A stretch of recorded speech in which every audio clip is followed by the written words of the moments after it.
Hello guys, এই পর্বে আমি 8086 মাইক্রোপ্রসেসর সিমুলেটর কিট ইউজ করে কিভাবে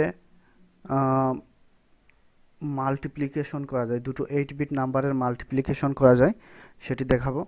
এবং এই মাল্টিপ্লিকেশনে ক্যারিকে কনসিডার করা হবে, অর্থাৎ ক্যারি বিবেচনায় নিয়ে কিভাবে মাল্টিপ্লিকেশন করা যায় সেটার জন্য আমি করেছি কি, কোডটা আগে লিখে রেখেছি। MVI A00H অ্যাকিউমুলেটরে 00 অ্যাসাইন করে রেখেছি এবং MVI D00H ডি আসলে ক্যারির জন্য, সিতে আমরা সাধারণত ক্যারি রাখি, তবে আমি ডিতে ক্যারি রেখেছি। এখন LXI 300H মানে মুভ BM মানে 3008 এ যে ডাটাটা রেখেছি সেটা বি রেজিস্টারে নিয়ে যায়। INXH পরের লোকেশনে আসি, মুভ CM সেই ডাটাটাকে সি রেজিস্টারে নিয়ে যায়। দেন একটি লেভেল টি মেথডের মতো অ্যাড বি, অর্থাৎ বিতে যে ডাটাটা রেখেছি সেই ডাটাটাকে কি করব, অ্যাকিউমুলেটরে যোগ করব জিরোর সাথে। অ্যাকিউমুলেটরে 0 ছিল, তাহলে বিতে যে ডাটাটা ছিল সেই ডাটাটা কিন্তু বর্তমানে অ্যাকিউমুলেটরে রয়ে গেছে। ডিসিআরসি অর্থাৎ মনে করি দুটো সংখ্যা, একটা হচ্ছে 5, একটা হচ্ছে 6।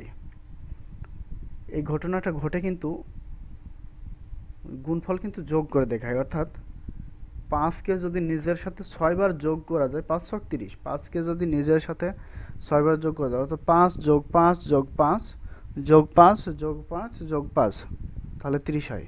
ঘটনাটা ঠিক তাই, অর্থাৎ 5 নিজের সাথে একবার করে যোগ হবে এবং এক করে কাউন্টারের মান এক করে কমবে।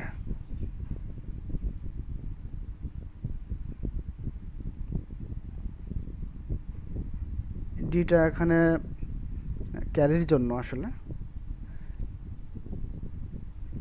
অর্থাৎ কাউন্টার হলো নেক্সট সংখ্যাটা, দ্বিতীয় সংখ্যাটা যতবার গুণ করতে হবে। এখন ঘটনাটা কতবার ঘটবে, যতক্ষণ সি কমতে কমতে 0 না হবে, তাই না? Yes, exactly that. এবার মনে করি 5 ছক 30, 6 বার 5কে 6 বার যোগ করে তো 30 হয়ে গেল।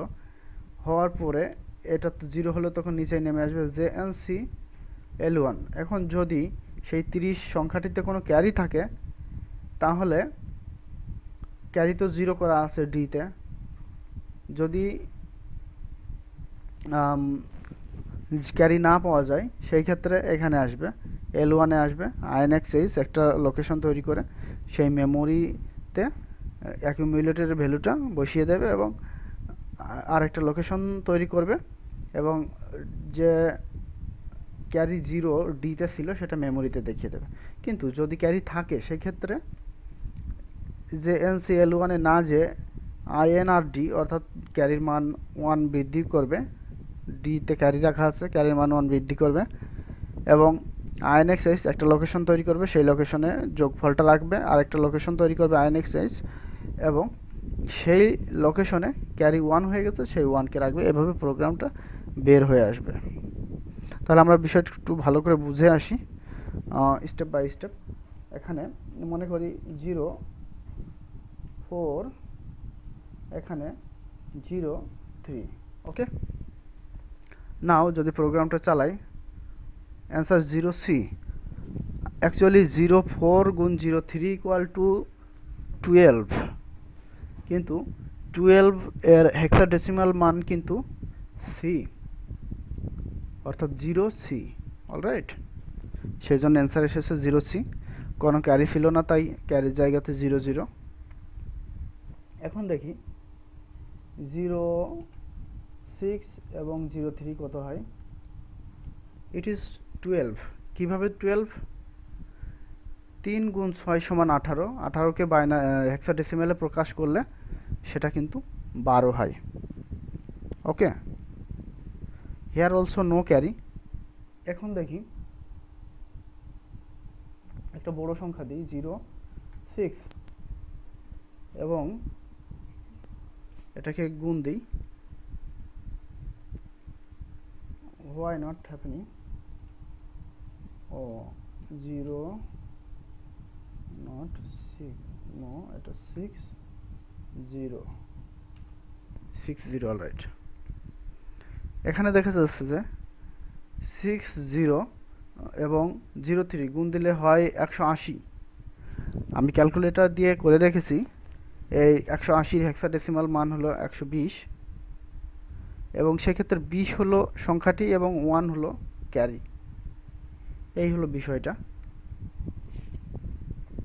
আমি বিষয়টা আবার দেখে নিচ্ছি, কিন্তু এটা আপনাদের দেখাতে পারছি না, আই এম সরি।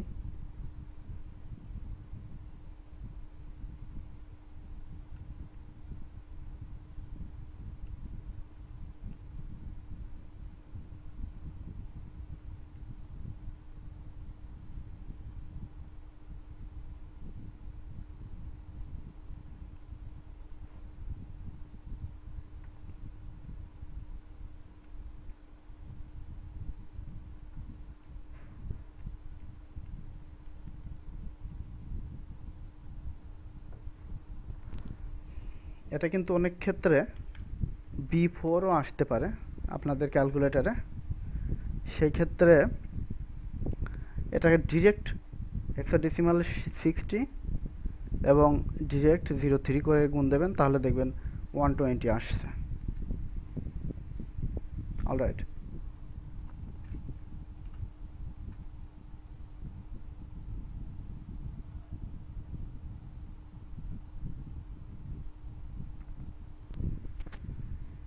ওকে। তাহলে বিষয়টা একটু বুঝে নিই।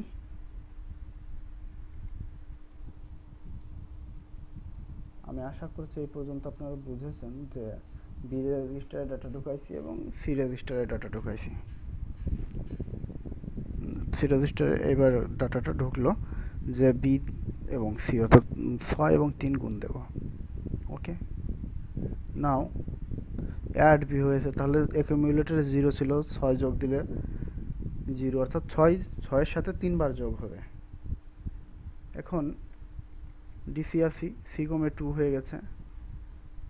এখন এটা যেহেতু 0 হয় নেই সি, সেই জন্য আবার এখানে এসেছে। এবার আবার যোগ দিই, এতে 0 সি, অর্থাৎ 6-এর সাথে 6 যোগ দিলি কত 12, 12-এর মান হচ্ছে সি।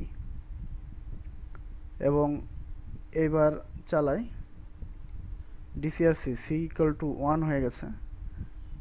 আবার বিতে কিন্তু 6 রয়ে গেছে। আবার চালাই, এবার 0 সি প্লাস 0 6 কত হয় দেখুন, এটা হবে 12। এখন 12কে মেমোরিতে দেখানো হচ্ছে, যেহেতু ক্যারি নেই সেহেতু একেবারে আইএনআরডিকে উপেক্ষা করে নিচেরটায় চলে এসেছে এবং এটা মেমোরিতে দেখাচ্ছে। Thank you very much.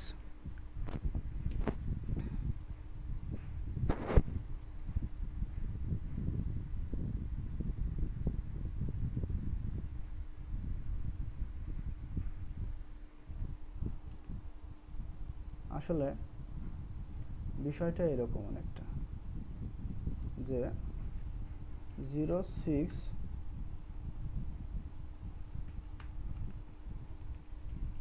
Into 03, এটা দেখাবে কি, এটা দেখাবে 06 plus 06 plus 06। Okay,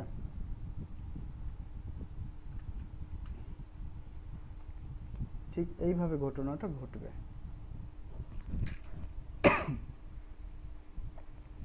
Okay, I hope you have guys understood. Thank you very much.